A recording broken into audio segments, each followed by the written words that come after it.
दोस्तों आपने अक्सर सुना होगा कई लोग अचानक से बेहोश हो जाते हैं, हाथ पैरों में झटके आने लगते हैं या अकड़न आने लगती है, बार बार उल्टियां होती हैं या आवाज चली जाती है। लेकिन जांच कराने पे सारी चीजें नॉर्मल आती हैं। बहुत से डॉक्टरों को दिखाने के बाद भी कुछ हल नहीं निकलता और सब लोग अंत में मनोचिकित्सक के पास रेफर कर देते हैं। दोस्तों इस पहेली को समझने के लिए इस वीडियो को पूरा जरूर देखें। हेलो दोस्तों, मैं हूं doctor Sahil Jamal, MBBS and MD psychiatry मनोरोग चिकित्सक। इस वीडियो में आपको बताने वाला हिस्टीरिया या कन्वर्जन डिसऑर्डर क्या है, इसके लक्षण, कारण और इलाज के बारे में। दोस्तों कन्वर्जन डिसऑर्डर के लक्षणों को समझने के लिए मैं आपको कुछ उदाहरण देना चाहूंगा। एक 12वीं कक्षा का छात्र जिसके बोर्ड के एग्जाम काफी पास हैं, वो अपनी एग्जाम की तैयारी कर तो रहा है लेकिन पूरी तरह से उसको अपना कोर्स समझ में नहीं आ रहा है। अपने पढ़ाई के बोझ को लेकर वो हर दिन तनाव में रहने लगता है। दोस्तों से भी इसके बारे में कुछ बोल नहीं पाता है। एक दिन पढ़ते पढ़ते तो उस लड़के को अचानक से बेहोशी आ जाती है। घर वाले परेशान हो जाते हैं और उसको नजदीकी अस्पताल ले जाते हैं। तो उसकी सारी जांचें हो जाती हैं और जांचों में हर चीज नॉर्मल निकलती है। उस लड़के को ये बेहोशी बार बार आती है और किसी को कोई कारण समझ में नहीं आ रहा होता है। एक 5वीं क्लास की लड़की जिसका अभी हाल ही में स्कूल बदला गया है, नए स्कूल में जाते ही इस लड़की को अजीब सा महसूस होने लगता है। उसके सारे पुराने दोस्त छूट चुके थे। इस नए स्कूल में उसको कोई भी अपना सा नहीं लग रहा है।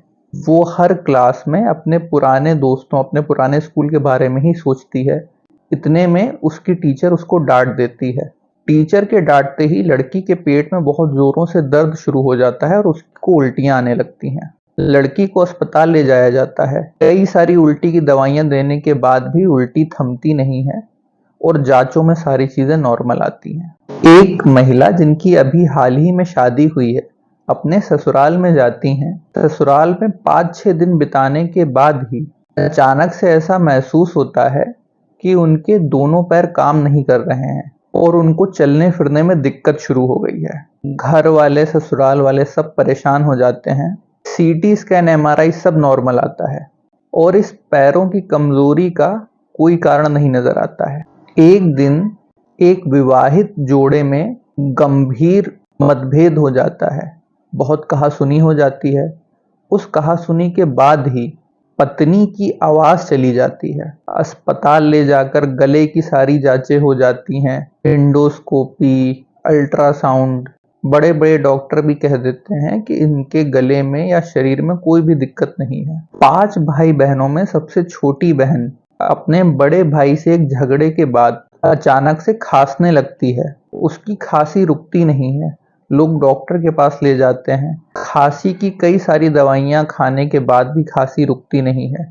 जांचें कराने पे सारी जांचें नॉर्मल आती हैं। एक कॉलेज जाने वाले लड़के का 5 दिन पहले ब्रेकअप हुआ है। वो अपने ब्रेकअप को लेके काफी परेशान है। अचानक से उसके हाथ पैरों में अकड़न सी महसूस होने लगती है। अकड़न, ऐंठन के साथ साथ हाथ पैरों में झटके भी आने लगते हैं। ये झटके 2-3 घंटे तक भी लगातार बने रहते हैं। घर वालों को लगता है मिर्गी के दौरे आ गए हैं लड़के को। सीटी स्कैन, एमआरआई, ईईजी, कई सारी दिमागी जांचें कराने के बाद भी कुछ नॉर्मल आता है और इन मिर्गी जैसे झटकों का कोई भी कारण नहीं समझ आ रहा होता है। दोस्तों मैंने आपको कई सारे उदाहरण दिए। ये सभी उदाहरण कन्वर्जन डिसऑर्डर के लक्षणों को दर्शाते हैं। कन्वर्जन डिसऑर्डर में कई तरह के लक्षण हो सकते हैं लेकिन मुख्य रूप से यही 6 लक्षण मरीजों में आते हैं। कन्वर्जन डिसऑर्डर अर्थात ऐसे शारीरिक लक्षण जिनका शारीरिक बीमारी से कोई लेना देना नहीं है, बल्कि वो किसी न किसी मानसिक तनाव के कारण उत्पन्न हुए हैं। दोस्तों आइए जानते हैं इन सारे लक्षणों के कारण के बारे में। दोस्तों जैसा कि मैंने पहले भी बताया, गंभीर शारीरिक बीमारी लगने वाले इन लक्षणों का कारण मुख्य रूप से मानसिक तनाव होता है। जैसा कि मेरे उदाहरणों से जाहिर था, सारे मरीजों को कोई ना कोई मानसिक तनाव था। हर व्यक्ति के जीवन में कई सारे तनाव आते हैं। किसी की तनाव झेल पाने की क्षमता अच्छी होती है, किसी की तनाव झेल पाने की क्षमता कम होती है। कन्वर्जन डिसऑर्डर खासकर उन्हीं लोगों में पाया जाता है जिनकी तनाव झेल पाने की क्षमता बाकी लोगों के मुकाबले कम होती है। उनके जीवन में अगर कोई तनावपूर्वक स्थिति आती है तो वो उस तनाव को झेल नहीं पाते हैं और उनके शरीर में इस तरह के लक्षण आने लगते हैं। इन लक्षणों का कारण कोई बड़ा तनाव हो सकता है या कई सारे छोटे छोटे तनाव मिलकर भी इन लक्षणों को उत्पन्न कर सकते हैं।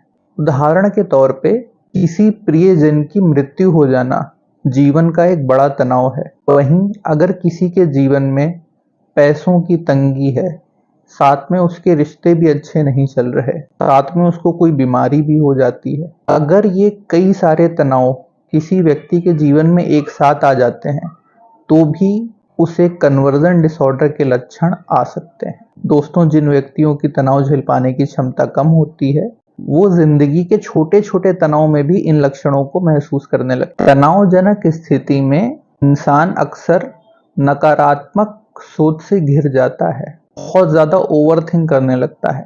कन्वर्जन डिसऑर्डर के लक्षण अक्सर रिश्तों में मतभेद के कारण उत्पन्न हो जाते हैं।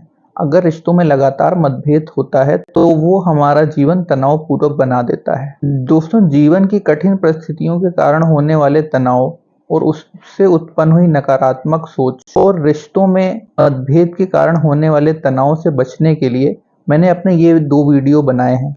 दोस्तों, अगर आप इन 2 कारणों से बचना चाहते हैं तो मेरे इन वीडियोस को देख सकते हैं, जिनका लिंक नीचे डिस्क्रिप्शन बॉक्स में है। दोस्तों, जब किसी मरीज में ये लक्षण आते हैं तो उसको 2 तरह के फायदे होते हैं, जिनको प्राइमरी एंड सेकेंडरी गेन कहा गया है। प्राइमरी गेन अर्थात जब व्यक्ति को इस तरह के लक्षण आते हैं तो उसके मन में जो तनाव चल रहा होता है उसका ध्यान उस तनाव से हट जाता है।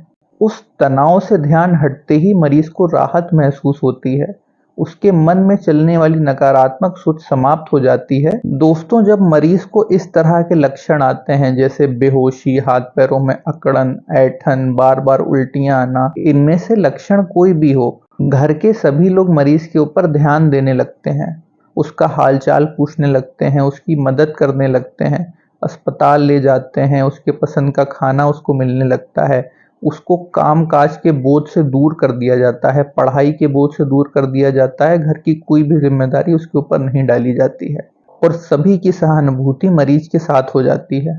इन सारी चीजों को सेकेंडरी गेन कहा गया है। कई सारे मरीजों को इस सेकेंडरी गेन की भी आदत सी पड़ जाती है, जिसके कारण वो कभी ठीक नहीं हो पाते। इसलिए दोस्तों, कन्वर्जन डिसऑर्डर के इलाज में घर वालों को इस चीज के बारे में समझाना और सेकेंडरी गेन को कम करना बहुत जरूरी हो जाता है। दोस्तों, बात करते हैं कन्वर्जन डिसऑर्डर के इलाज के बारे में। दोस्तों, जैसा कि मेरे सारे उदाहरणों से आपको समझ में आ रहा होगा, कन्वर्जन डिसऑर्डर का इलाज एक मनोरोग चिकित्सक ही सही तरीके से कर पाता है।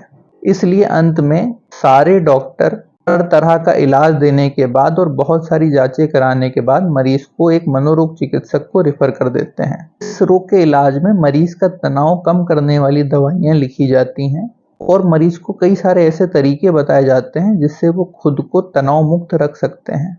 जिस तनाव के कारण मरीज को ये लक्षण आ रहे होते हैं उसका पता लगाया जाता है और उस तनाव को कम करने की या पूरी तरह से जड़ से हटाने की कोशिश करी जाती है। इस प्रक्रिया को करने के लिए एक कुशल मनोरोग चिकित्सक थेरेपी एंड काउंसलिंग का प्रयोग करते हैं। इस बीमारी में मरीजों को उलझन, घबराहट और उदासी के लक्षण भी महसूस होते हैं, जिसके लिए मनोरोग चिकित्सक अलग से दवाइयां जोड़ते हैं। डिप्रेशन क्या है और तनाव मुक्त कैसे रह सकते हैं, इसके बारे में जानने के लिए आप मेरे ये 2 वीडियो देख सकते हैं, जिनका लिंक नीचे डिस्क्रिप्शन बॉक्स में है। दोस्तों, मैं आप सभी से ये अनुरोध करना चाहूंगा, आपको अपने आसपास अपने किसी प्रियजन में इस तरह के लक्षण दिखते हैं तो अपना समय और पैसा बर्बाद करने के बजाय एक मनोरोग चिकित्सक से जल्द जाकर मिलें। वहीं पर आपको इन लक्षणों का सही और सटीक इलाज मिल पाएगा। दोस्तों, मैं आशा करता हूं मेरे इस वीडियो से आपको उपयोगी जानकारी मिली होगी।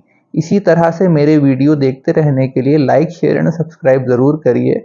जय हिंद, जय भारत।